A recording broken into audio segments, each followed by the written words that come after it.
I buried my husband on a Thursday. By Friday morning, my mother was already in my kitchen making coffee. She hadn't been invited to make my sister Dana was going through the filing cabinet in the home office, and my brother-in-law Garrett was on the back porch, making phone calls in a low voice with his back turned to the glass door. I noticed all three of these things from the top of the stairs where I had stopped on my way down, because something, not a sound, not a smell, something more like a shift in air pressure, had made me pause before I reached the bottom step. My name is Claire Whitfield. I am 36 years old. I am a neuroradiologist at Johns Hopkins Hospital in Baltimore, which means I spend my professional life reading images of the human brain, finding the thing that is there, naming it precisely, understanding its implications before anyone else in the room has formed a question. I have been trained at the highest level that medical education permits to see clearly when everyone else is still adjusting to the light. What I saw from the top of the stairs on the morning after my husband's funeral was this. My mother, Patricia Alderton, was standing at the kitchen counter with her back to the staircase. She was wearing the kind of outfit people wear when they are trying to project quiet competence, pressed slacks, a cardigan, sensible shoes. She was making coffee with the focused attention of someone performing a task for an audience. But the audience me was supposed to be asleep. She had no reason to perform focused attention for herself. My sister Dana, 32, was in the home office. The filing cabinet was the tall gray one where James had kept his business documents. I could see the top drawer open from my vantage point on the stairs. The drawer that contained, among other things, the folder James had labeled Estate Current in his precise architectural handwriting. My brother-in-law, Garrett Dana's husband, was on the back porch. His phone call was inaudible through the glass. His body language was not. He was pacing in the short, tight steps of a man who is both agitated and trying not to appear agitated. His free hand was gesturing in the clipped, emphatic way of someone giving instructions. I stood on the stairs for approximately 45 seconds. Then I went back to the bedroom, sat on the edge of the bed that still smelled of James, and thought carefully about what I had just seen. James Whitfield had died 6 days ago of a sudden aortic dissection. He was 41 years old. He was an architect who designed hospitals, which is in retrospect the kind of biographical detail that feels meaningful only after the person is gone. He had been working late on a project in his home office, and I had brought him a cup of tea at 10:30 and kissed the top of his head and gone to bed. And at 2:14 in the morning, the sound of something falling had woken me, and I had found him on the floor of the office, and I had done the things a doctor does. I had done them even though I already knew in the specific way that a physician knows that the thing I was doing was not going to change the outcome. He had been pronounced at 2:57. James was not a wealthy man in the sense of people who accumulate wealth as a primary objective. He was a wealthy man in the sense of people who are very good at what they do and are well compensated for it, and who spend their money on things that matter. A beautiful house in Roland Park, a studio where he could work with proper light, a research fellowship he had endowed at his alma mater, and a trust fund he had established for our daughter Nora, who is 7 years old and who had fallen asleep on the night of her father's funeral, hugging the blueprint he had drawn for her of the treehouse they were going to build in the spring. James had also, 3 years ago, established a private investment account that had grown through careful management and a specific talent for reading markets that I had always found quietly impressive in a man who claimed to have no head for finance to approximately $4.2 million. I knew about the investment account because James and I had discussed it openly the way we discussed everything. He had wanted me to understand it in detail, the account structure, the management firm, the beneficiary designations. He had wanted me to understand it because he was an architect, and architects think about what happens to a building after it is built, about load-bearing structures and long-term maintenance, about what remains standing when the person who designed it is no longer there to maintain it. He had wanted me to be able to find the complete picture. He had told me where everything was. My family did not know this. My family, I was beginning to understand from my position on the stairs, had an incomplete picture of what James had left behind and was acting on that incomplete picture with a speed and organization that suggested the planning had not begun this morning. I sat on the edge of the bed and I thought about James drawing Nora's treehouse blueprint, and I let the grief move through me the way a physician allows pain to be assessed fully without flinching, because flinching doesn't make it smaller, it just makes it harder to locate. I let it exist for exactly as long as I could afford to let it exist. Then I got up, washed my face, and went downstairs. "Good morning, sweetheart." My mother turned from the coffee maker with the expression she had been practicing since I was a child, the expression of warm, concerned maternal love that had always been in my experience most prominently on display when she wanted something. She was 61 years old, a former real estate agent who had retired early on the strength of my father's pension and had since organized her life around the management of her two daughters' affairs to the degree that each of us would permit. Dana had always permitted a great deal. I had always permitted considerably less, which my mother described as distance, and which I described as having my own life, and which had been throughout my adult years a low-grade source of friction that was always present beneath the surface of our interactions and occasionally broke through it. "Morning," I said. I poured myself a glass of water from the tap and stood at the kitchen counter and looked at her. "What time did you get here?" "Early." She waved a hand. "I didn't want you to wake up alone." "Where's Nora?" "Still sleeping. She had a hard night, poor thing. I checked on her at 6. My mother handed me a cup of coffee that I hadn't asked for. "You need to eat something, Claire. You've barely eaten since Tuesday." "I'll eat," I said. I looked toward the hallway that led to the home office. "Is Dana in the office?" A very brief pause, half a second, maybe less. "But I am a radiologist. I find things in half-second windows of information. She's just helping organize," my mother said.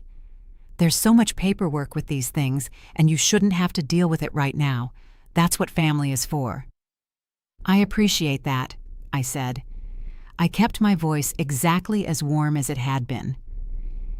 "Can you tell her to leave the filing cabinet alone? I need to go through everything myself. There are documents in there that require specific handling." Another pause. Longer this time. "Of course," my mother said. "She's just trying to help." "I know," I said. I drank the coffee, which I didn't want, and looked out the kitchen window at Garrett on the porch, who had finished his phone call and was now standing with his hands in his pockets, looking at the garden with the expression of a man doing a real estate appraisal. This house in Roland Park was worth approximately $1.1 million.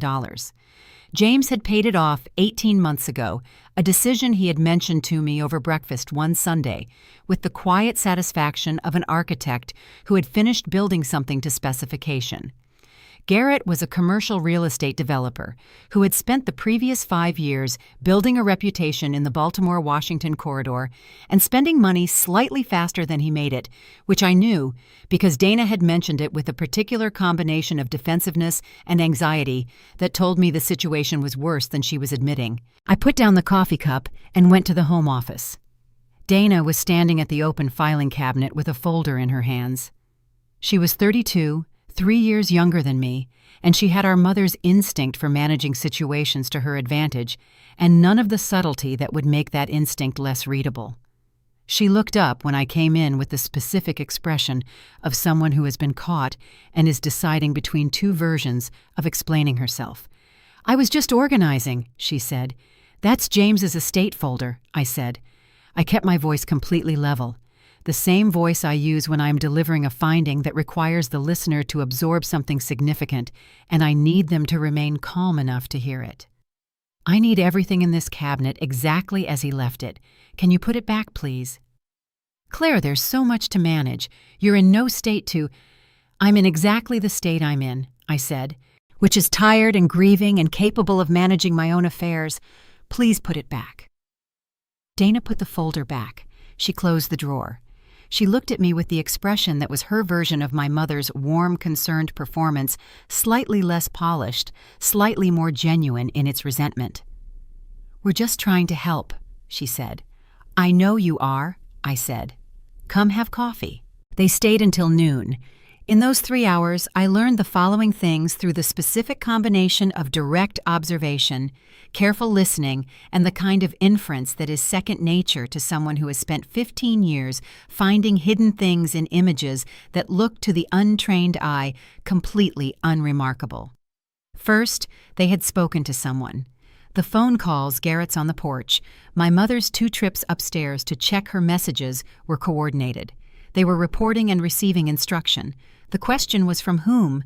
Second, they were trying to establish a baseline narrative about my mental state. My mother mentioned 3 times in 3 hours how worried she was about me. Not how sad she was for me, how worried. She used the word fragile twice. She mentioned that I hadn't slept, that I hadn't eaten, that I had broken down completely at the graveside, which was a characterization so inaccurate that it told me something she was either misremembering or she was testing language, trying out descriptors to see how they sounded. I had not broken down at the graveside. I had stood in the November rain and held my daughter's hand and cried the way a person cries when the person they love most in the world is being put into the ground. This is not a breakdown. This is a funeral. Third, Garrett had asked in what he clearly intended to be a casual aside whether I had spoken to an attorney yet about the estate. Not whether I needed help, whether I had spoken to an attorney. The distinction was the difference between concern and inventory. I said I had not yet had time, but that James's attorney, Robert Fenn, would be in touch about the formal process. Garrett's response, a slight tightening around the eyes, a fraction of a second before his expression normalized, told me that the name Robert Fenn was a piece of information that mattered to him. Not because he knew Fenn, but because the existence of a named attorney meant a formalized process, and a formalized process was harder to operate around than a grieving widow with no professional guidance.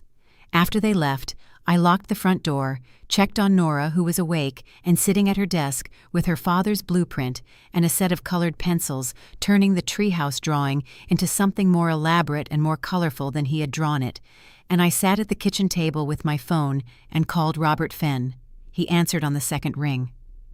"Claire," he said, "I was going to call you today. I'm so sorry about James." "Thank you," I said. "I need to understand the full estate picture, everything, and I need to understand it before my family does anything further." A pause. Did something happen? My sister was in the filing cabinet this morning. My brother-in-law is asking questions about attorneys. My mother has described me as fragile to 3 different people in the past 3 hours. I paused. I don't know yet exactly what they're planning, but I want to be ready before I find out. Robert Fenn was 64 years old and had been an estate and trust attorney for 37 years. He had the specific patience of someone who has sat across from enough grieving people in enough difficult situations to have developed a complete, workable relationship with human complexity. "Come in Monday," he said. "I'll have everything ready." "Is there anything I should do before Monday?" "Document anything unusual," he said. "Specific words, specific actions, timestamps if you can. And Claire, don't sign anything. Not a single piece of paper regardless of what it's described as. Not until we've talked." "I know," I said. "I know you know," he said. "I'm saying it anyway." Robert Fenn's office was on Charles Street in Baltimore, 4 floors above a dry cleaner and a coffee shop in a building that had the particular quality of offices that have been occupied by the same person for a very long time. The furniture was excellent and slightly dated. The books on the shelves were actually red, and the framed certificates on the wall were hung straight and had been there long enough to have left faint outlines that would remain if they were ever taken down. I arrived Monday morning at 9, still wearing the particular exhaustion of a person who has slept 6 hours in the past 4 days, but whose brain has not actually rested for any of them. Fenn had coffee waiting. He was a large, deliberate man with silver hair and the kind of hands that look like they have signed a great number of important documents over a long time. He sat across from me and opened a folder. "James came to me 3 years ago," Fenn said. "Not because he expected anything. He was in good health, as you know, but because he was an architect and he thought about structure. He wanted everything in order." "He told me," I said, "not all the details, but that he had done it." "He was thorough," Fenn said. He slid the first document across the desk. "The primary will designate you as sole heir to all personal property, the Roland Park house, and the investment account. Nora is the secondary beneficiary in the event of your death or incapacity. There is a separate trust for Nora, her education and care fund, that is independent of the primary estate and cannot be accessed by anyone other than you as trustee until she reaches 25. How much is in the investment account now? As of Friday, $4.31 million. The account is managed by Meridian Wealth Partners. James had a specific investment mandate the manager executes within defined parameters, so the account has continued to operate normally since his death. I looked at the document, James's signature at the bottom, his precise architectural handwriting. There's one additional element, Fenn said. He slid a second document across. 18 months ago, James established a second investment vehicle, a private LLC called WF Holdings, registered in Delaware.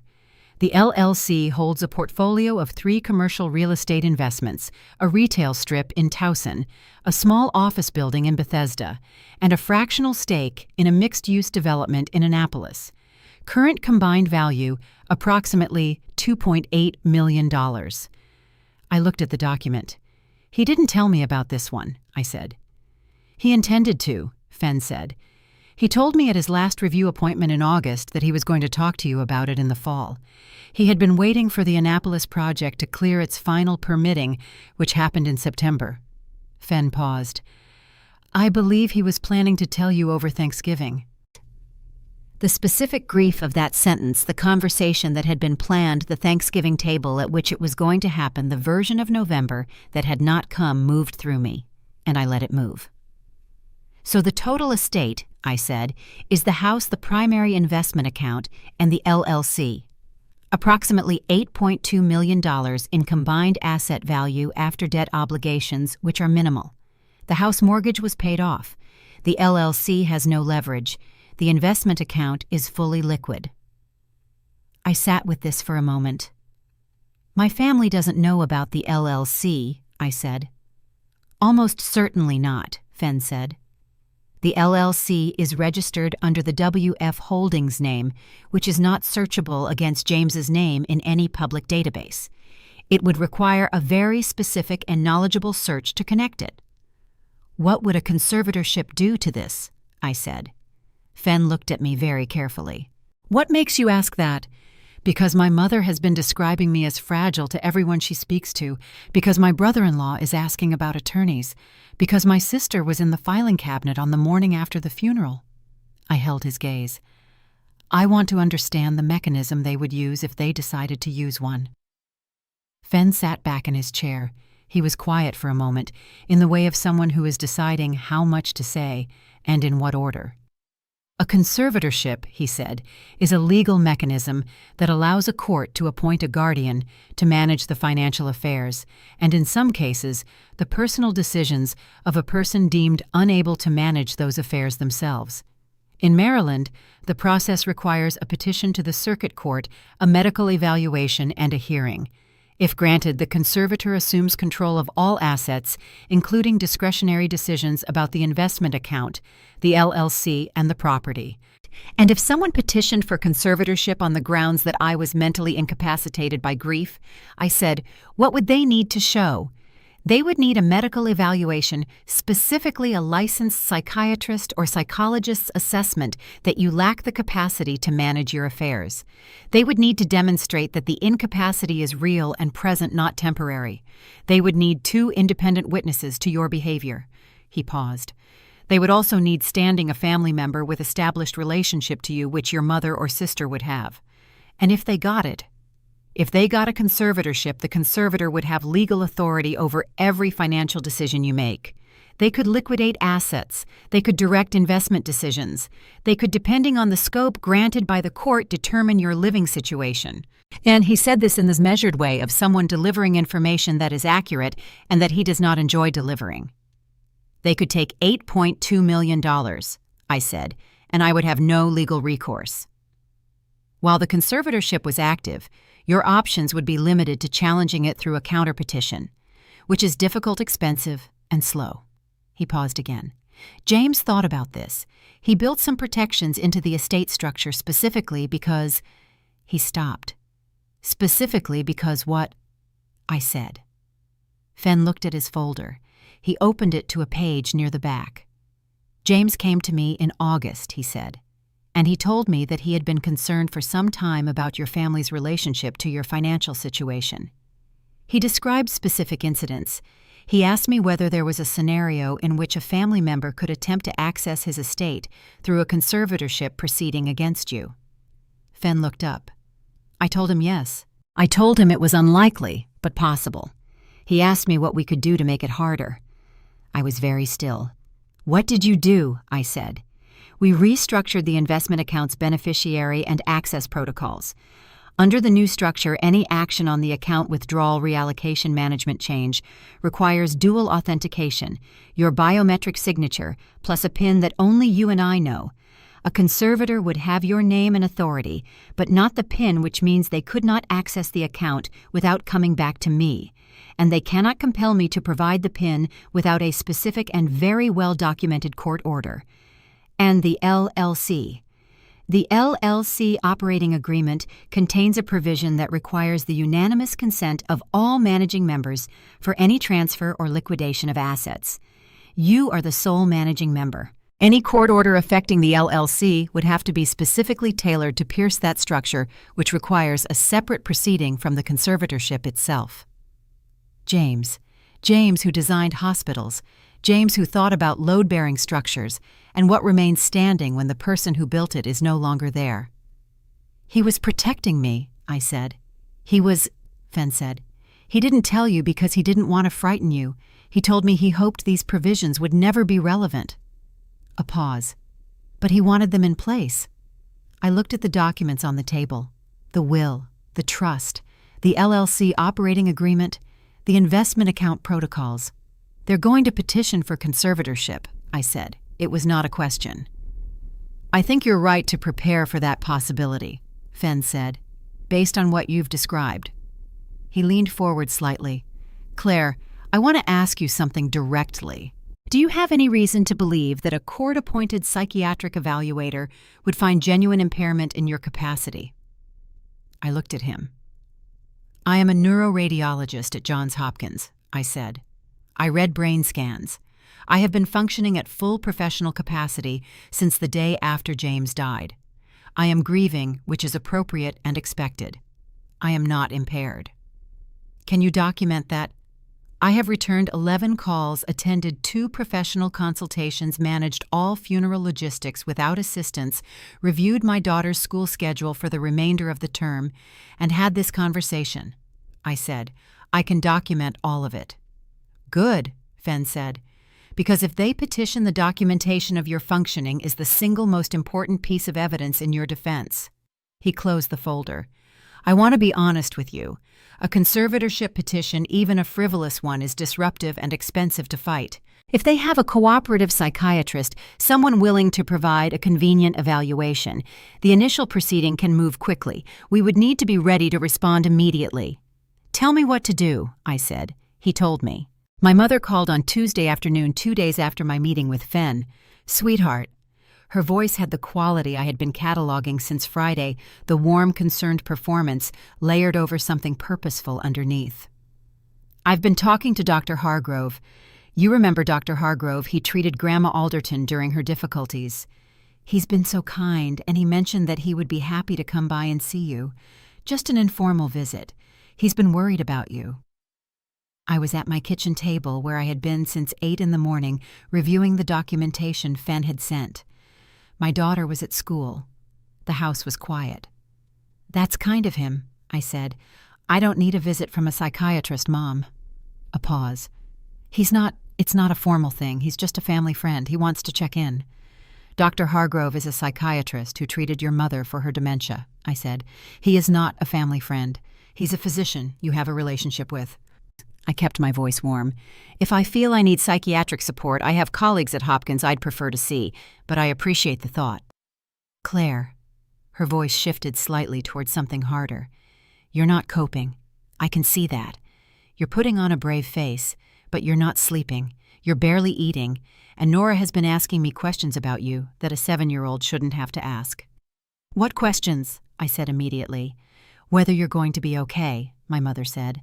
Whether someone is going to take care of you. She's worried about you, Claire. We all are. I noted the Nora detail. It was the most sophisticated thing she had said in this conversation, using my daughter's concern to establish a narrative of visible distress, while also, I suspected, planting seeds with Nora herself about my stability. "Nora is worried because her father died," I said. "That's appropriate and expected. I'm addressing it with her directly, and we have an appointment with a child therapist on Thursday who comes highly recommended by 2 of my colleagues." I paused. "I'm taking care of my daughter, Mom. You don't need to worry about that."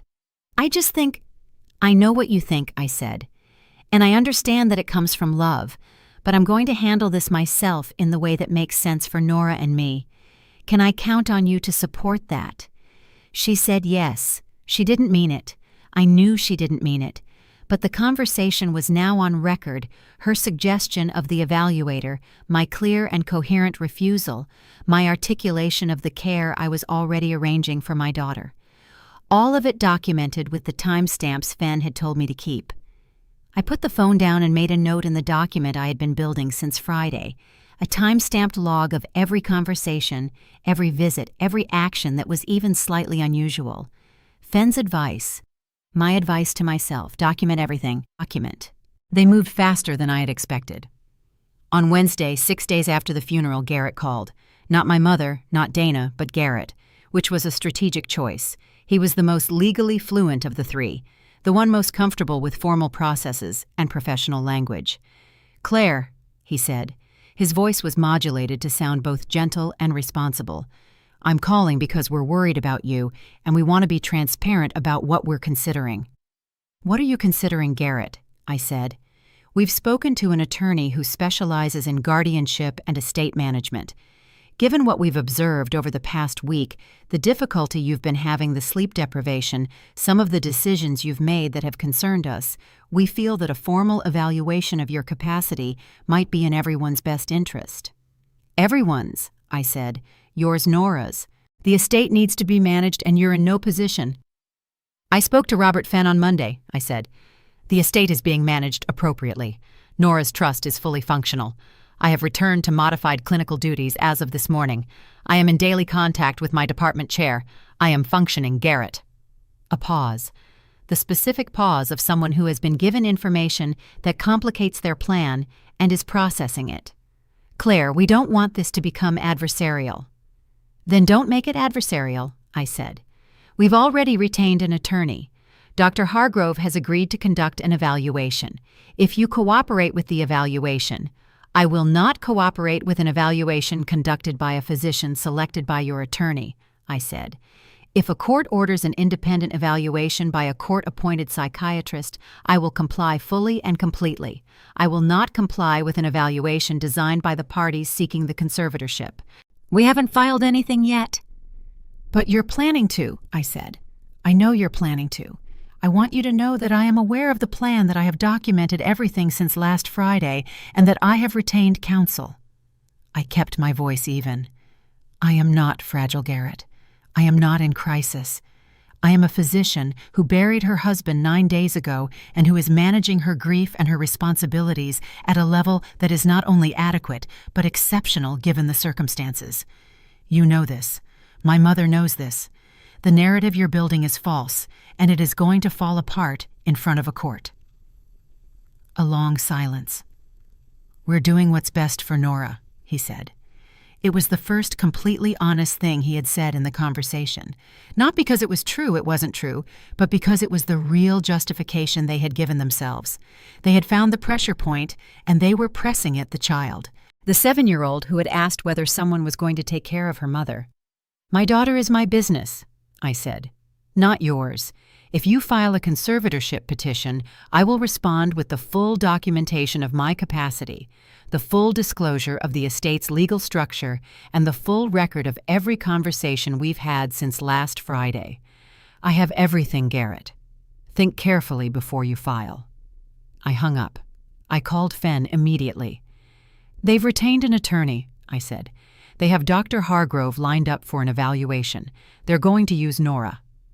"I expected the Nora element," Fen said. "A claim that a minor child's welfare is at risk elevates the urgency of the proceeding. When did they contact you?" 14 minutes ago. I'll send you the transcript. I recorded it. Maryland is a one-party consent state, he confirmed. The recording is admissible. A pause. Claire, I need to ask you something. Is there anything at all in your recent behavior, your professional record, your medical history, that they could use to support the capacity argument? Any prescription medications, any prior mental health treatment, anything? No, I said. I have a clean professional record, no disciplinary actions, no mental health history beyond what would be normal for a physician in a high-stress specialty. I have not been prescribed any medications other than a short course of a sleep aid by my GP immediately after James died, which I used for 3 nights and stopped. The sleep aid will come up. It was 3 days of 5 milligrams of melatonin, I said. It's over the counter. Good, Fen said. I'm going to file a preemptive motion today. We're going to ask the court to designate an independent evaluator in the event that a conservatorship petition is filed a court-appointed psychiatrist rather than one selected by the petitioners. We're going to establish the standard before they can subvert it. Can we do that proactively? We can flag it with the court as a precautionary measure in the context of a potential dispute. It's unusual, but it's not without precedent. He paused. We're also going to file a formal notice of representation putting it on the public record that you have counsel, that you are aware of the potential proceedings and that you are contesting any such proceedings in advance. That will accelerate their timeline, I said. If they know we're filing, they'll move faster. Yes, he said, which is why I want to file today. If they move fast, they move with less preparation. Faster is worse, for them, not for us. I thought about this.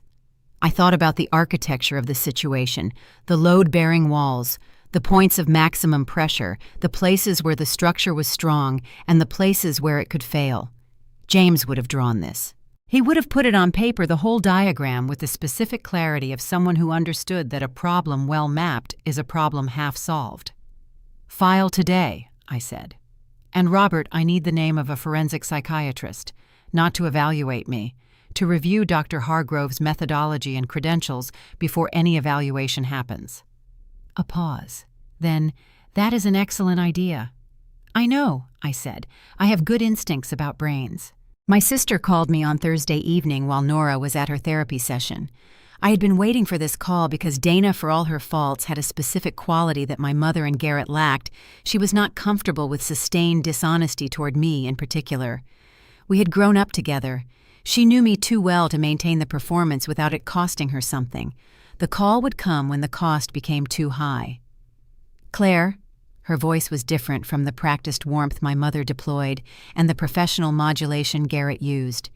Dana's voice was just her voice, slightly defensive, slightly guilty, which in my experience of my sister meant that she was about to either attack or confess, and the attack or confess determination would be made in the first 30 seconds based on how I responded. I chose to give her nothing in the first 30 seconds. I said hello and waited. I want to talk to you, she said, without Mom or Garrett. I'm listening, I said. A pause. She was working up to it. Garrett has been talking to this attorney, Mitch Calloway. He does guardianship and estate cases. He's based in Annapolis, and I've been in some of those conversations. Her voice was tighter now. I want you to know that this started as Garrett was worried about you. He really was. After the funeral I thought you seemed okay, but Garrett thought you seemed dissociated, and he looked into options, and then somehow it became... She stopped. Became what? I said. It became something else, she said. The attorney started talking about the estate value, and then Garrett started asking different questions. And now there's a plan. Claire and I didn't... Tell me the plan, I said.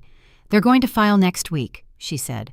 Hargrove is going to write an evaluation saying you have acute grief disorder with psychotic features. That's the language Garrett said. I wrote it down. They're going to claim you're a danger to yourself and potentially to Nora. They're going to ask for an emergency temporary conservatorship, which goes faster than a regular petition because it's emergency. Mom and Garrett would be co-conservators. And the estate. The plan is to liquidate the investment account, immediately move the funds into a trust managed by Garrett, and use the proceeds to pay for your care." Dana's voice had gone flat, in the way of someone reading from a script they find repugnant. "The Roland Park house would be sold. The funds would go into the care trust." "And the LLC," I said. A silence. "What LLC?" She didn't know about WF Holdings, which meant Garrett didn't know, which meant the plan was built around the visible estate, the house, and the investment account, and was entirely unaware of the $2.8 million sitting in a Delaware LLC with a structure specifically designed to resist exactly this kind of action. "Nothing," I said. "How long have you known about this? The conservatorship plan 3 days." A pause. "The original conversation started the day after the funeral. I was there for some of them. I kept telling myself Garrett was being protective." Another pause. "I'm calling you now. That should count for something." "It counts," I said. "Dana, I need you to tell me everything you know. Not what you think is important. Everything. Every conversation, every name, every document you've seen." She talked for 42 minutes. I took notes on a legal pad, dated and time-stamped in the handwriting I use for case notes, precise, organized, complete. She told me about the conversations with Calloway. She told me about the 3 calls Garrett had made to my mother before Friday morning. She told me that my mother had called Dr. Hargrove not this week, but 2 weeks ago, 2 weeks before James died, asking about the process for having a family member evaluated for competency. 2 weeks before James died. I held that information and looked at it very carefully. It did not mean what the ugliest interpretation would suggest. My mother had been watching James's health decline and had probably been preparing in her own calculating way for a version of events in which James's death left me vulnerable. This was consistent with how my mother operated, always one step ahead of the visible situation, always with a plan that was ready before anyone else had understood the circumstances had changed. But it meant the planning had been longer than I had realized. It meant that Hargrove's evaluation was not improvised. It meant that Calloway had been involved, at least in preliminary consultation before the funeral. This changed my timeline. "Dana," I said, "I need you to write down everything you've told me. Dates, quotes, names, everything. I'm going to need a declaration from you, a signed witness statement about what you've told me tonight. They'll know I told you." "They already know you called me," I said. "That conversation is over. The question now is what you want to be on the record as having done." A long pause. "I'm not a good person in this," she said. "No," I said, "but you're calling me. That's something." "Is it enough?" "It depends on what you do next," I said. His full name was Leonard Hargrove, M.D., and he had been a practicing psychiatrist in the Baltimore area for 28 years. He had treated my grandmother during the last 4 years of her life, when her dementia had made her a difficult and occasionally frightening woman whose primary physician was stretched too thin to provide the careful psychiatric management she needed. Dr. Hargrove had provided it. My mother had been grateful, and the gratitude had become over the years a relationship that was somewhere between professional acquaintance and social connection. I know all of this because I am a doctor, and I know how to look things up. I also know this Leonard Hargrove had, in 2019, been the subject of a complaint filed with the Maryland State Board of Physicians, alleging that he had provided a psychiatric evaluation for litigation purposes that was not supported by his clinical findings. The complaint had been investigated and ultimately resolved without formal discipline, but the record existed. The complaint had been filed by a family law attorney representing a man whose wife had used Hargrove's evaluation to contest his competency in a property dispute. The pattern was recognizable. I found this information on a Thursday evening sitting at my kitchen table while Nora was asleep, working through the Maryland Board of Physicians Public Records database with the systematic attention I bring to any diagnostic search. I was looking for the anomaly. I found it in 40 minutes. I sent the complaint record to Fenn at 11:15 that night with a note that said, "Pattern of cooperation with litigation-motivated evaluations. 2019 complaint. Resolved without discipline but on record. He replied at 7 the following morning. "Perfect. This goes to our forensic expert and to the motion brief. Well done." The petition was filed on a Tuesday, 8 days after my conversation with Dana. It was, from a structural standpoint, a well-constructed petition. Calloway knew his business. The filing described a woman exhibiting signs of acute dissociative grief response with features of psychotic rumination, a characterization that sounded precise and clinical, and that was in reality both meaningless and unsupported. It cited 3 specific incidents as evidence: my refusal to eat in the days following the funeral, my erratic behavior at the graveside, and a phone conversation with my mother in which I had expressed paranoid ideation about family members. The paranoid ideation was the conversation in which I had told my mother not to go through the filing cabinet. The erratic behavior at the graveside was grief at my husband's burial. The refusal to eat was 3 days of not having much of an appetite. Attached to the petition was Dr. Hargrove's evaluation, which he had apparently conducted without ever meeting me, based on collateral reports from family members and review of available medical documentation. The evaluation concluded that I was currently unable to manage my financial affairs due to a significant grief-induced psychiatric disturbance. Calloway had asked for an emergency temporary conservatorship to be granted without a hearing on the grounds that the estate was at risk of dissipation and mismanagement during my incapacity. The emergency designation would normally have allowed the petition to move through the court without notice to me, normally. But Robert Fenn had filed his preemptive motion 8 days earlier. The court had, at his request, entered a standing order requiring that any conservatorship petition filed against me be served on my counsel within 24 hours of filing, and that no emergency designation would be considered without a preliminary hearing at which I was present and represented. I received the petition at 2 o'clock on a Tuesday afternoon. I had a preliminary hearing scheduled for Thursday at 10. I had 44 hours. I spent Tuesday evening on the phone. The first call was to Dr. Amara Osei, a forensic psychiatrist at the University of Maryland Medical Center, whom I had met 3 years earlier at a neuroradiology conference.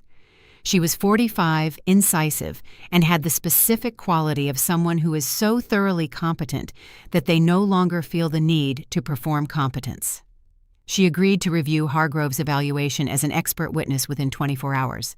The second call was to my department chair at Hopkins, Dr. William Kang, who had known me for 6 years and who received my call with the particular steadiness of a senior physician who has navigated institutional complexity for decades and who understood immediately what was at stake. "I need a letter," I said, attesting to my professional functioning over the past 2 weeks. Specific dates, specific tasks, specific quality of work. "I'll have it by 9 tomorrow morning," he said, without hesitation. This is what it means to have a professional record worth having.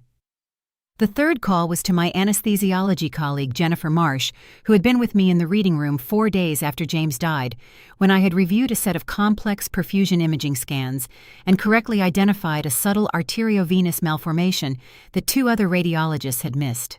Jennifer had been present. Jennifer could testify. The fourth call was to a neighbor named Tom Huang, who lived 3 houses down and who had seen me walk Nora to school every morning since the funeral, who had had 3 conversations with me over the fence about the weather and the neighborhood and the specific practical reality of managing a household alone, and who had described me in all of those conversations as doing amazingly well, all things considered. Tom was a retired judge. His observation carried weight he was willing to lend. I also called my GP doctor, Sarah Lim, who had prescribed the melatonin and who would confirm under oath that it was 3 days of an over-the-counter dose prescribed for acute situational insomnia and discontinued at my own initiative when I decided I preferred to manage the sleep difficulty without medication. By midnight, I had 5 witnesses. I had the forensic expert. I had the Hargrove complaint record. I had my own documented log, 44 pages of time-stamped notes covering every unusual interaction since the day of the funeral. I had 44 hours, and I had not wasted a minute of them. At 1 a.m, I made one more call. Not for the hearing, for a different purpose. I called Dana. "I need your declaration," I said. "I need it signed and notarized by tomorrow afternoon." "Claire." I know it's hard, I said. I know what it costs you, but I need you to decide what you are, Dana, not what you've been, what you are now tonight when it matters. A silence that lasted long enough that I thought she might hang up. I'll be at a notary at 9, she said. Thank you, I said. I made a cup of tea I didn't drink. I checked on Nora, who was asleep with her father's blueprint on the pillow beside her. I sat in the chair in the corner of her room for 20 minutes in the dark, listening to her breathe.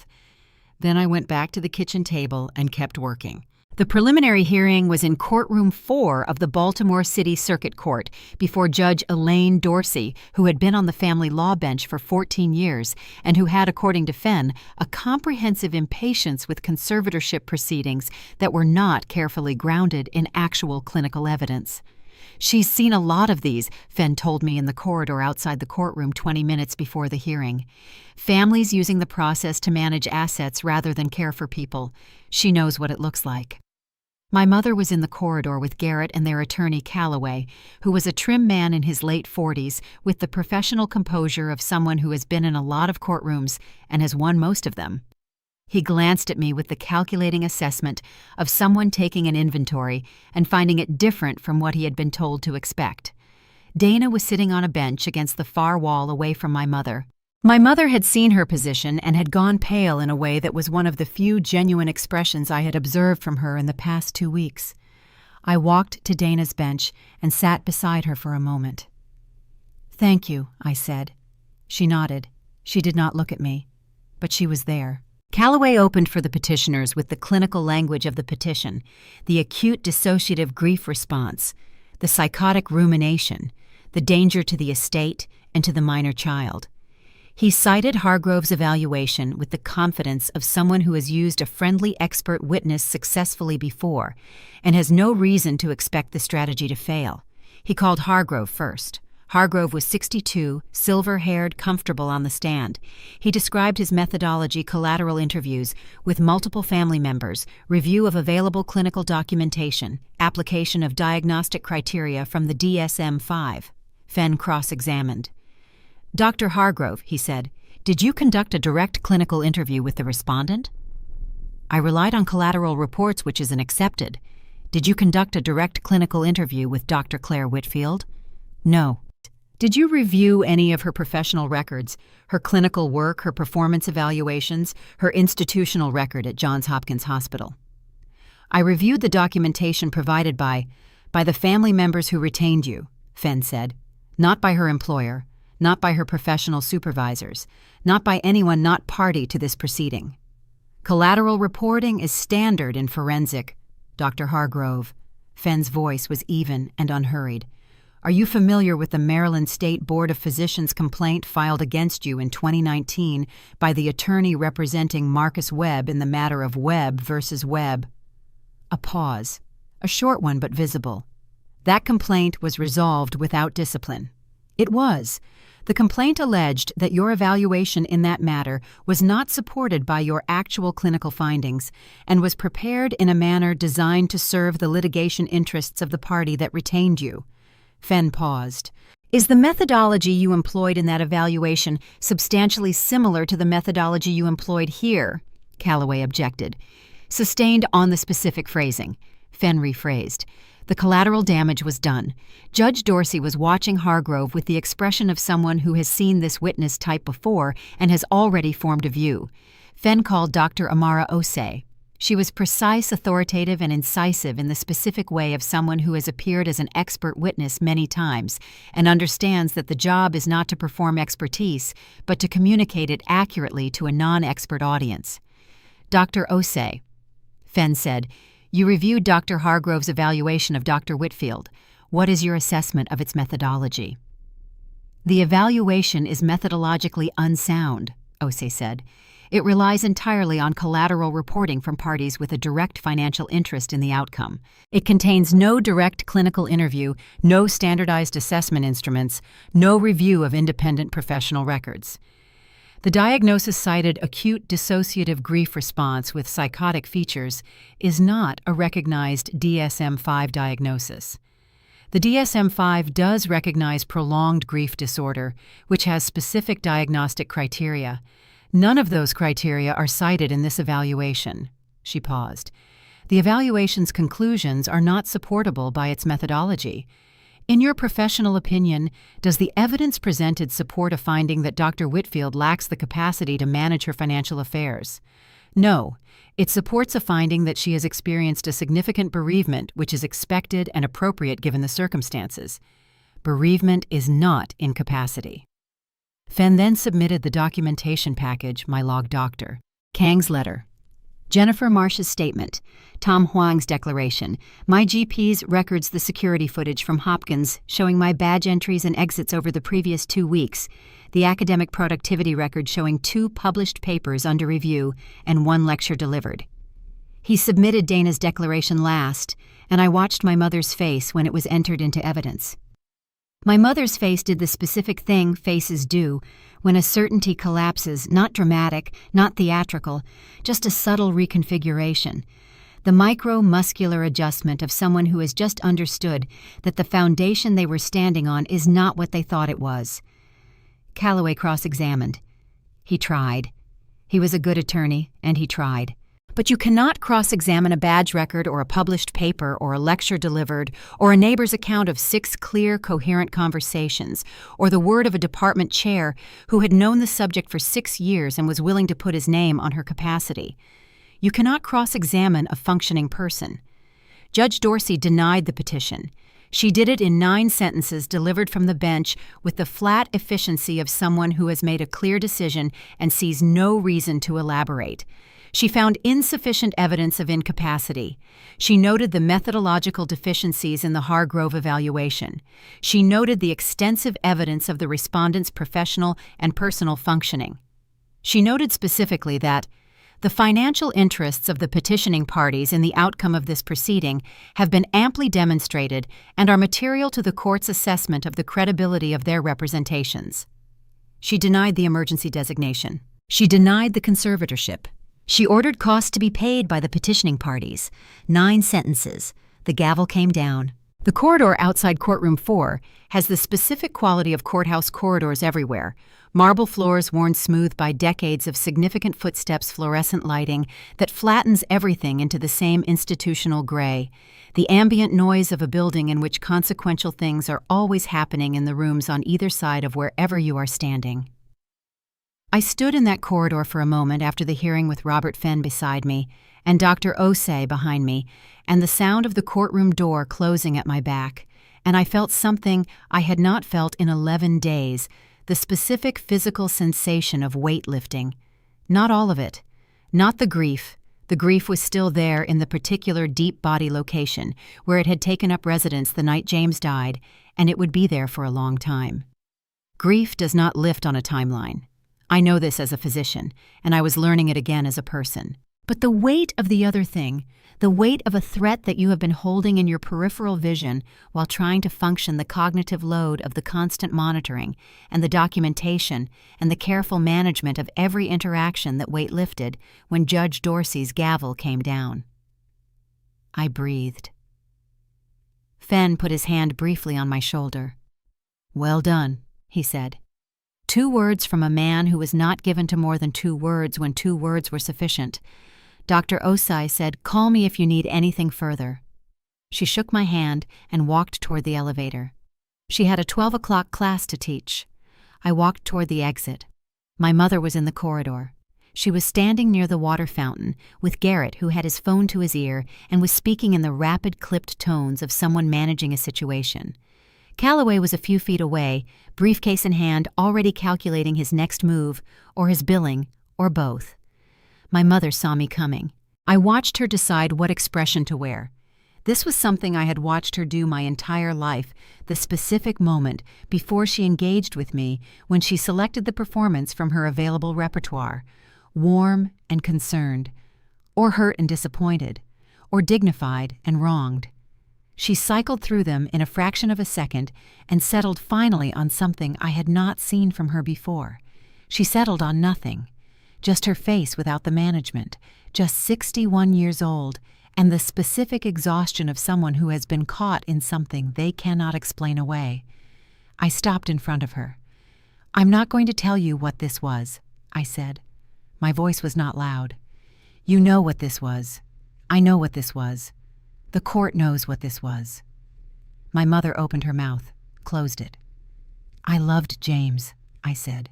"He was the person who took care of me for 9 years, and he took care of Nora, and he took care of the life we built together with the specific attention of someone who thought about what remains standing after you're gone." I paused. "You tried to take that apart 11 days after I buried him, while I was still at the funeral home, while Nora was still asking where Daddy went." Patricia Alderton looked at her hands. "I'm not going to pursue legal action against you for the filing," I said. "Not because you don't deserve it, because Nora has grandparents and I'm not going to take her grandparents away from her over money." I held my mother's gaze. "But I need you to understand something clearly. The estate is handled. It is legally protected in ways you cannot navigate around and will not be able to navigate around regardless of what you attempt. If you try again through any mechanism, through any attorney, through any further involvement in my financial affairs, I will pursue every available legal remedy. I will be thorough. I will be as thorough as I was in there." I gestured toward the courtroom door behind me. "Do you understand?" I said. My mother said very quietly, "Yes." "Good," I said. I walked to the elevator. I pressed the button for the ground floor. The doors opened. I stepped inside. In the reflection on the stainless steel elevator door, I could see my own face. I looked like a person who had been awake for most of 11 days and who was not yet done with the things that needed doing. I looked like myself. My daughter was at school when the hearing ended. She was in 2nd grade in a classroom with blue cubbies and a reading corner, and a teacher named Ms. Brennan, who had sent me a handwritten note the week after James died that said simply, "Nora is doing beautifully. She is brave and she is kind and she is going to be fine. So are you." I had kept the note. It was on the refrigerator held in place by a magnet that James had bought at a museum gift shop in Chicago, a small reproduction of a Hopper painting, the one with the lighthouse, which he had always said was his favorite because it was about the person who keeps the light on when the sea is dark. I picked Nora up from school at 3:15. She came out of the building in the specific way she had come out of buildings her entire life, at a slight run slightly faster than the situation required, as though the world outside the door was something she was eager to get back to. She had James's energy. The same forward momentum, the same physical certainty, the same quality of presence that announced itself before the rest of him arrived. She hit me in the midsection with a hug that nearly knocked me backward. "Mom," she said from somewhere in the vicinity of my ribs. "Hey, Bug," I said. I held the back of her head. Her hair smelled of the specific combination of chalk and school lunch and the outside air that is the smell of 2nd grade everywhere. We walked home. 3 blocks the same route we had walked since she started kindergarten. The November trees were bare now, the sidewalk covered in the damp leaf residue of mid-autumn. Nora walked beside me with her hand in mine, which she still did without self-consciousness, and which I was aware with the particular awareness of a parent would not always be the case. "How was today?" I said. "We did fractions," she said. "I think I'm good at fractions. Ms. Brennan said I explained it better than she did." A pause. "Is that allowed to explain it better than the teacher?" "That's the best possible thing that can happen in a classroom," I said. "She didn't seem upset," Nora said, processing this. "She seemed happy." "Good teachers are happy when their students understand things better than expected," I said. "It means they did their job right." Nora considered this. She had her father's quality of genuine intellectual engagement, the willingness to sit with an idea until it resolved into something she could use. "Mom," she said after we had walked half a block in comfortable silence. "Yeah. Are we going to be okay?" I looked at her. She was looking at the sidewalk in front of her, at the leaves, at the specific geography of the route she had memorized over 2 years of walking it. I thought about the 11 days behind us, the filing cabinet open in the home office, the phone call from Garrett, the 44 hours of preparation, the 9 sentences from Judge Dorsey, the corridor outside the courtroom, and my mother's face without its management. I thought about James's letter to Fenn, asking how to protect the structure he had built so that it would still be standing when he wasn't. I thought about the treehouse blueprint on Nora's pillow. "We are already okay," I said. "We've been okay the whole time. We just had some things to get through." Nora looked up at me. She had James's eyes, the specific dark brown that catches light from the side and holds it. "I know," she said. "I knew we would be." She went back to looking at the sidewalk.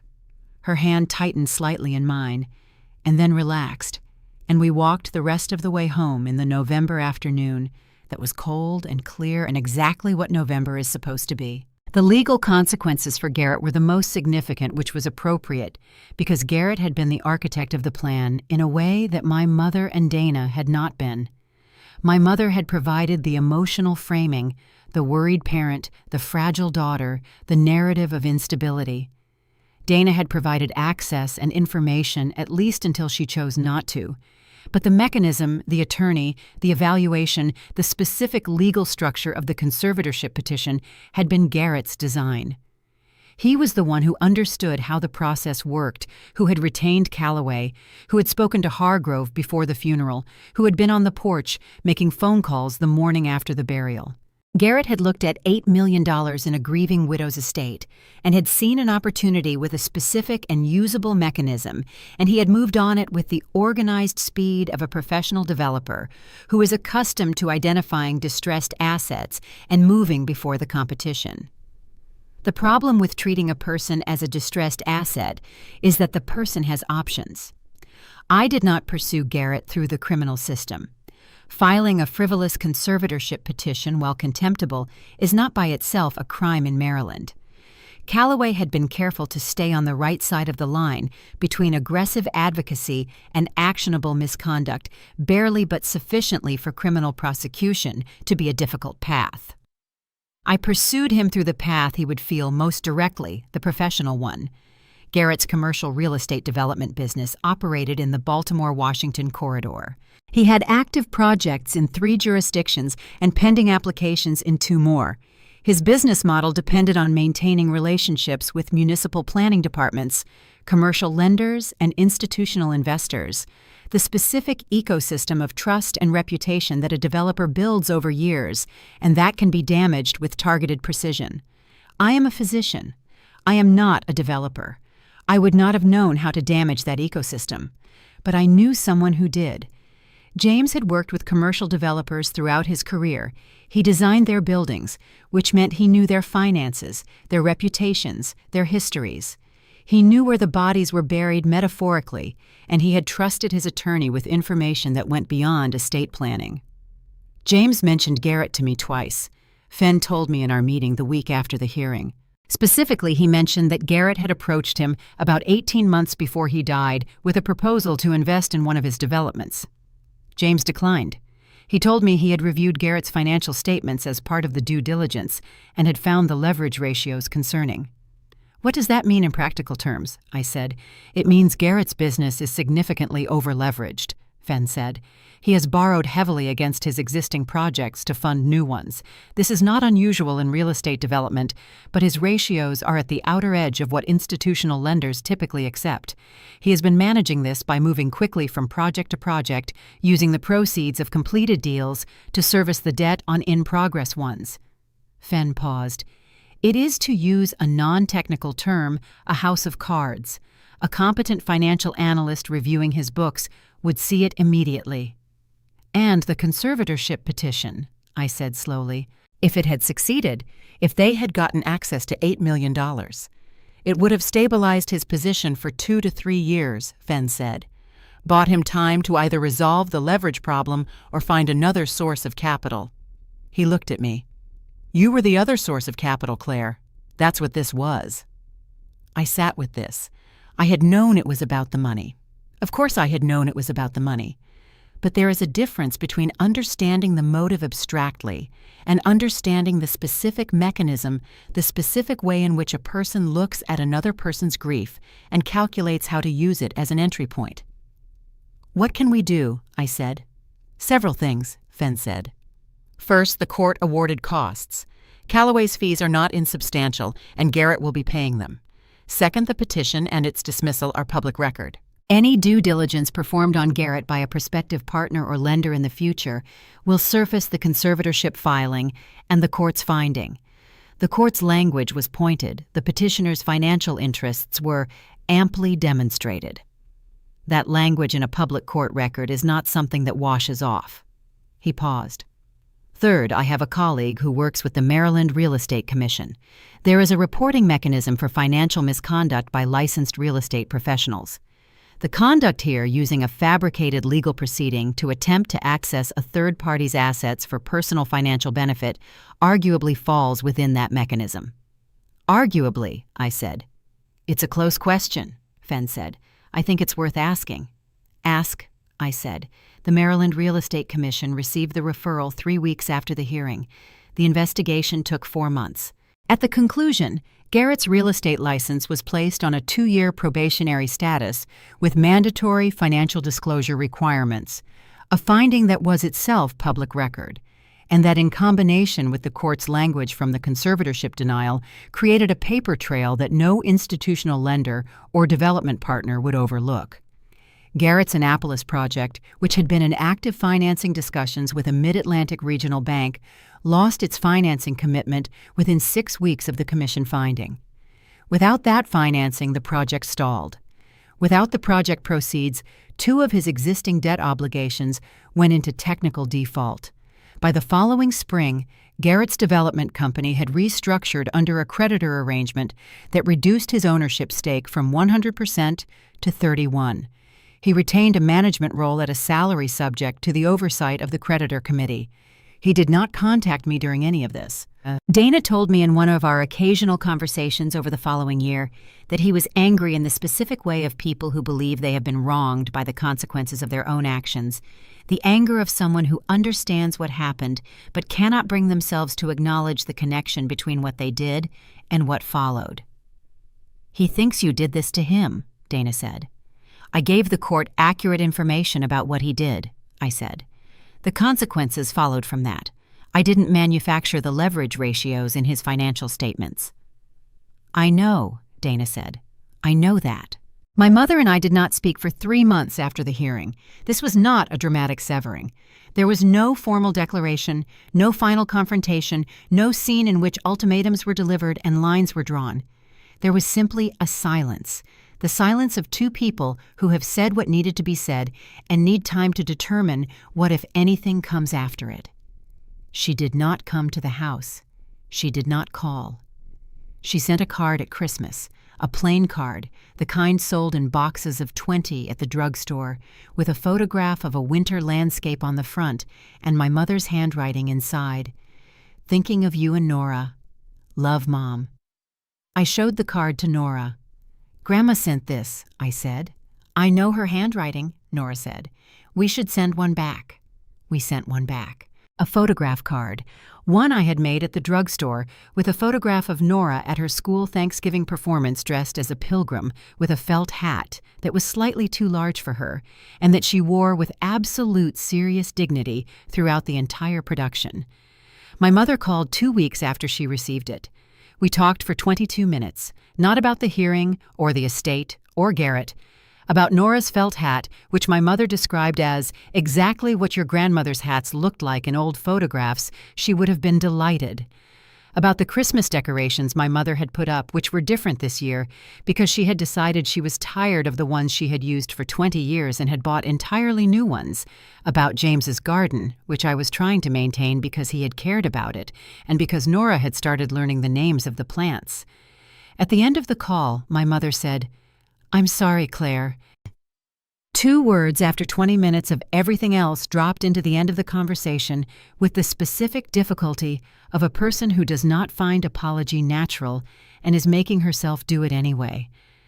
I know, I said. It was wrong. What we did was wrong. Yes, I said. It was. I told myself we were protecting you, she said. And Nora, I told myself that for a while. A pause. I don't think I believed it. No, I said. I don't think you did. Another pause. the kind that contains more than what's been said. James would have hated us, she said. James didn't hate people, I said. He was disappointed by them sometimes. That was worse. My mother made a sound that was almost a laugh and not quite. Will you bring Nora to see me? She said. I'd like to see her. I thought about this. I thought about my daughter's relationship with her grandmother, which had always been genuinely warm in the way of children who have not yet accumulated the context that changes how they receive people. Nora loved her grandmother. That was real. Yes, I said. We'll come in February. We went in February. My mother made the dumplings she had made at Christmas since I was a child, the ones she had learned from her own mother and that she had made every year with the specific focused attention of someone for whom the recipe was also a ritual. Nora sat on the kitchen stool and watched the process with the focused cataloging attention she brought to everything she wanted to understand. Can I help? Nora asked. Yes, my mother said, and she showed her. I sat at the kitchen table and watched my mother teach my daughter to make dumplings, and I thought about the specific complicated architecture of families, the load-bearing structures, and the places where the weight is distributed wrong, and the long, slow work of identifying the cracks and deciding what can be repaired and what needs to be rebuilt from a different angle. It was not forgiveness exactly. It was something more structural than that. It was the decision that some things even damaged are worth maintaining, not because the damage didn't happen, but because what the structure holds is worth the work of the maintenance. James would have understood this. He designed buildings that were meant to outlast their builders. He thought about what remained standing. My relationship with Dana after the hearing was different from my relationship with my mother, because what Dana had done was different from what my mother had done. My mother had planned. My mother had called Hargrove before the funeral. My mother had been the architect in her way of a scheme that required preparation and coordination and the specific cruelty of someone who had calculated the optimal moment to move against her daughter's grief. Dana had participated, had been present for conversations, had stayed silent when she could have spoken. And then at the last moment, when the thing was already in motion and the cost of speaking was highest, had called me and told me everything. This does not make Dana a hero. She was not a hero in this story. She was a person who spent most of the relevant period making the wrong choice and then made one right choice at the end, and the one right choice was consequential enough that I had in the hearing room been grateful for it. These things coexist. They are both true simultaneously. Dana was not a hero, and her one right choice mattered enormously. I have had to hold both truths without collapsing one into the other. We did not become close after the hearing. What we became was honest, which is different from close and in some ways more useful. She called me once a month. The calls were shorter than they had been before when we had maintained the performance of sisterly warmth over the reality of a relationship that had always contained more distance and competition than either of us had fully named. The performance was gone. What replaced it was shorter and plainer and more reliable. She told me in October of the year after the hearing that her marriage to Garrett had become something she was reconsidering. Not because of the legal proceedings, or not only, but because the proceedings had made visible something that had been invisible before, that she had spent a decade watching Garrett treat other people as resources, and had told herself this was sophistication, was business acumen, was the way the world worked. And then she had watched him apply that same lens to her sister's grief 10 days after her brother-in-law's funeral, and had had to finally acknowledge what the lens actually was. I've been making excuses for him for a long time, she said. I know, I said. You knew before I did. I had an external view, I said. It's easier from the outside. Are you going to tell me I should leave him? No, I said. That's your decision. What would you do? I thought about this. I would think about what I was willing to live with, I said. Not what I could forgive. I think you can forgive a lot of things. But what I was willing to have in the house around my table, teaching my kids, through example, how people treat each other. I paused. That's a different question from forgiveness. Dana was quiet for a long time. She filed for divorce the following spring. The proceedings were managed in an interesting turn of events. partly by the documentation generated during the conservatorship proceeding and its aftermath, which established a clear record of Garrett's financial conduct and its consequences that proved useful in the asset division. She called me when the papers were filed. "I thought you'd want to know," she said. "I'm glad you called," I said. "I'm not asking for—" "I know," I said. "I know you're not asking for anything. I'm just glad you called." In the spring, 7 months after the hearing, I began to actively manage WF Holdings, the Delaware LLC that held James's commercial real estate investments. I had been allowing the existing property management arrangements to continue on autopilot while I handled the conservatorship proceedings and the immediate estate administration. Fenn had managed the formal paperwork. The properties were income-generating and well-maintained. There was no urgency. But there was James's intention, which I had come to understand more clearly over the months since the hearing. He had not established WF Holdings as a passive vehicle. He had established it as a beginning, a foundation for something larger, consistent with his belief that the most useful thing you can do with the resources you have is deploy them in ways that create more of what you value. What James valued was buildings that served people, hospitals, schools, community centers, the specific complex typology of structures that exist at the intersection of the functional and the human that require both engineering rigor and deep attention to how people actually move through and inhabit space. He had invested in commercial real estate because he understood it and because the returns were reliable. But the Annapolis mixed-use development, the one that had been in its final permitting stage when he died, was different from the other two properties. It was a development that included as a central component a community health clinic serving a neighborhood with limited medical access. He had told me about it in August over dinner. He had said, "I think this one is going to be something. Not just an investment, something." I had agreed to help him review the permitting documents that fall. We had not gotten to that conversation. I got to it in the spring. I reviewed everything. I spoke to the development team. I spoke to the health clinic's executive director, a woman named Dr. Renee Morrison, who had spent 15 years working to establish the clinic and who described the Annapolis project with the specific focused hope of someone who has been working towards something for a long time and can finally see the shape of it. I decided to increase our stake in the project.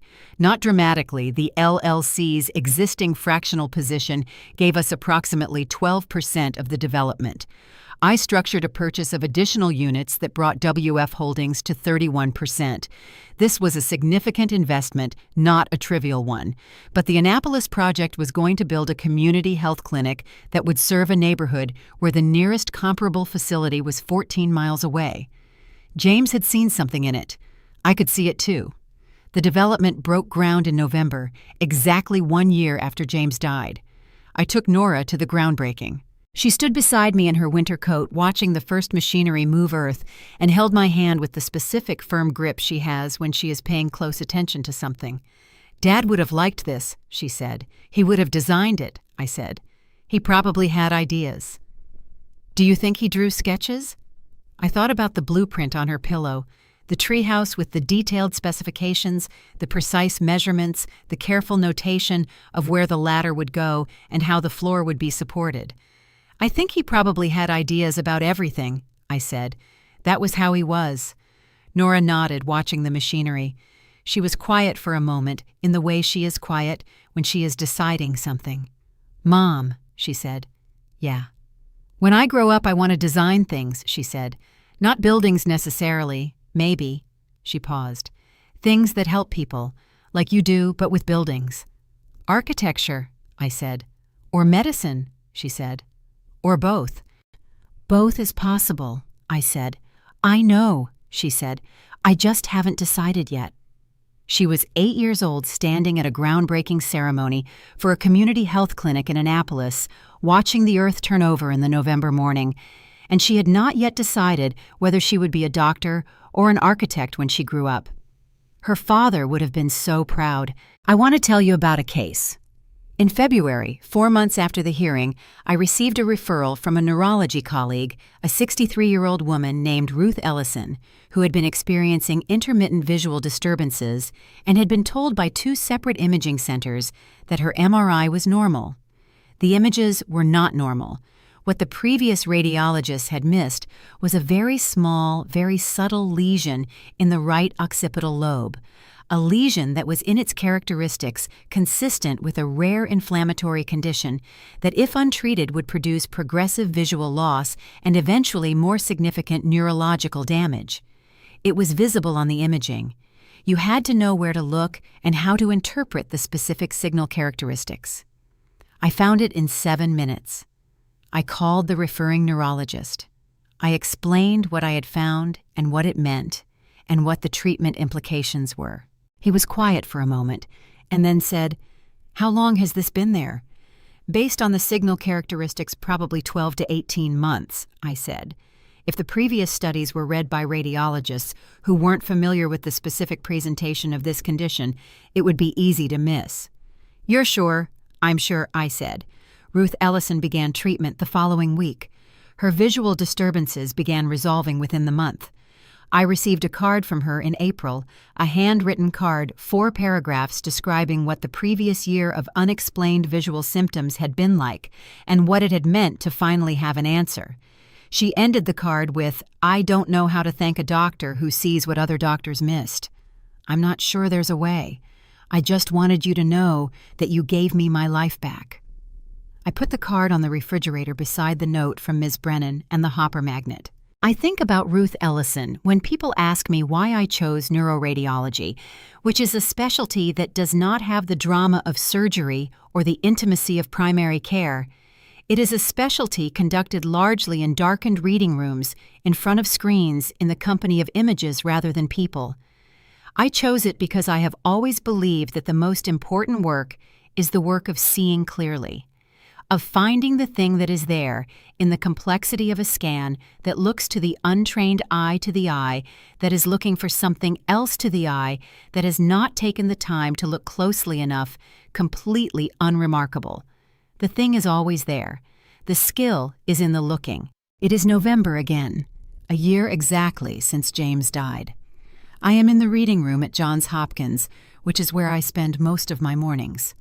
The room is dark in the specific way of reading rooms, the darkness of a space where screens are the primary light source, where the work is done in the blue-white glow of imaging monitors, and the careful attention of someone trained to find what is there. I have 3 studies to review this morning: a middle-aged man with persistent headaches and a history of hypertension, a young woman with new-onset seizures and no prior neurological history, an elderly man with a progressive cognitive decline whose primary physician wants to rule out a structural cause. I approach each scan the same way: total attention, no premature assumption, complete suspension of narrative until the image itself has told me what it has to say. The headache patient has a small but clinically significant finding of vascular anomaly in the right posterior circulation that could be managed conservatively but warrants close monitoring. I prepare the report with the specific precision of language that distinguishes between what I know and what I infer, because the language of medicine matters, because the difference between is and is consistent with can determine the treatment path a patient takes and the resources that are or are not deployed in their care. The seizure patient's scan is normal. This is in its way good news. It narrows the diagnostic field shift's attention toward metabolic or idiopathic causes, removes the most concerning structural possibilities from the table. The elderly man's scan tells a story I have seen before: the pattern of atrophy, the specific distribution of the changes, the subtle finding in the white matter that confirms what his primary physician suspected and that will allow them to have the conversation about diagnosis and care planning that the family needs to have. I prepare 3 reports: clear, precise, complete.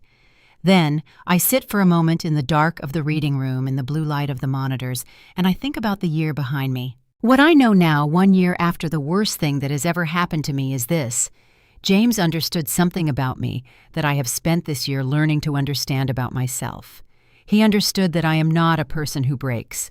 I am a person who goes quiet when things are hard, who internalizes, who processes alone, who functions even when the functioning is costing something significant. He had watched me do this for 9 years, and he had loved this about me, and he had also understood that the quiet was not always strength.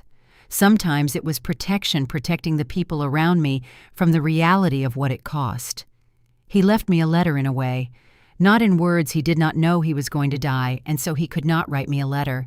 But he left me a structure, a will, a trust, an LLC operating agreement, an investment account with dual authentication, a set of provisions that were themselves a message. I see you. I know what you might face. I am building something that will still be standing when I am not here to maintain it. That is the letter he left me. It is written in legal documents and financial structures, and the specific language of a man who designed buildings for a living, and who understood in his bones that the most loving thing you can do for the people you love is to think carefully about the load-bearing walls. I have tried to honor that. Nora is 8 years old and has decided she wants to build a treehouse in the spring. Not the one from the blueprint that treehouse belongs to her father. And she has kept the blueprint in a specific folder she labeled in her second-grade handwriting, Dad's Plans. The treehouse she wants to build is her own design, drawn on graph paper over a series of evenings at the kitchen table with the careful precision of a child who has inherited her father's instinct for structure and her mother's instinct for thorough preparation. She showed me the drawings last week. The treehouse has a reading nook, a pulley system for sending things up and down without climbing, a window on the east side specifically because she has determined that the morning light comes from the east and the reading nook needs good light. A shelf for the blueprint folder because she wants to keep her father's plans with her own. I looked at the drawings for a long time. "This is very good," I said. And I meant it the way I mean it when a scan is well done or a resident has reasoned their way to a correct diagnosis, genuinely, precisely without the inflation that is not a kindness. "I know," Nora said. Not arrogantly, just accurately. She knows what she has made. "I'll help you build it in the spring," I said. "I know you will," she said. "I'm counting on it." She went back to her graph paper, adding a detail to the pulley system that she had been revising for 3 evenings. I watched her for a moment, my daughter, 8 years old, designing a treehouse with her father's precision and her own specific intentions, and I felt something that I have found difficult to name precisely in the year since James died. It is not happiness exactly. Happiness is too simple a word for something this complicated. It is not peace, which implies an absence of difficulty. And there is no absence of difficulty. There is grief every day, and the particular loneliness of a person who was part of something for 9 years and is now navigating alone, and the specific daily work of being a parent and a professional and a person all at once. What it is, I think, is this. It is the knowledge that the thing you are doing has weight, that the structure you are building day by day, in the specific way you are building it carefully, precisely with attention to what remains standing, is worth building. That the person who will inherit it, who is sitting at the kitchen table with graph paper and a ruler and very specific ideas about east-facing windows, is going to be fine. More than fine. I want to say something before I close this because I am aware that this is a story about a specific kind of threat, a threat that used grief as a door, that moved in the specific moment when a person is most vulnerable and least offended, that tried to use the legal system as an instrument of theft against someone who had just buried their husband. This is not an uncommon story. The specific legal mechanism was a conservatorship, and conservatorship abuse is a documented, real, persistent problem in estate law, particularly for widows, for people with significant assets, for people whose grief makes them look to the calculating eye like distressed assets rather than grieving human beings. I had defenses that most people do not have. I had a husband who had thought carefully about what I might face and had built legal protections into the estate before he died. I had an attorney who knew the case from the beginning and moved quickly. I had colleagues and a professional record that could be documented and presented in 44 hours. Not everyone has these things. What everyone can have, and what I want to say clearly, not as a postscript but as the point, is this: know what you have.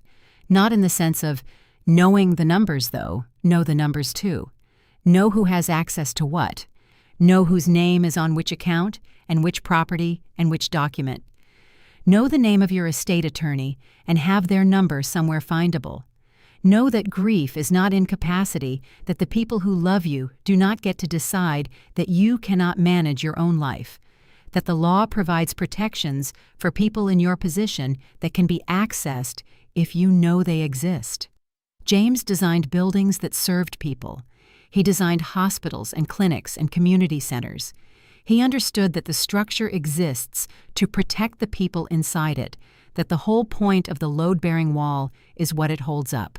Know your load-bearing walls, know who is trying to take them out, and know that the most dangerous thing you can do when confronted with a threat is respond before you have the complete picture.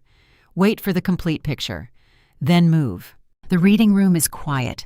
The monitors glow in the dark. Outside the window, it is November, the specific gray gold of November in Baltimore, the light that is low and clear and illuminates things from the side rather than from above, the light that makes the familiar strange and the strange familiar. I have work to do. I turn back to the screens. I find what is there. There are people who will look at your grief and see an opportunity. They will time their moves for the moment when you are least defended. They will use the people who love you against you and the system designed to protect you as a weapon. They are counting on you to be exactly what they have told themselves: you are fragile, overwhelmed, unable to see clearly. Show them what clear looks like. Document everything. Know your structure. Trust the preparation.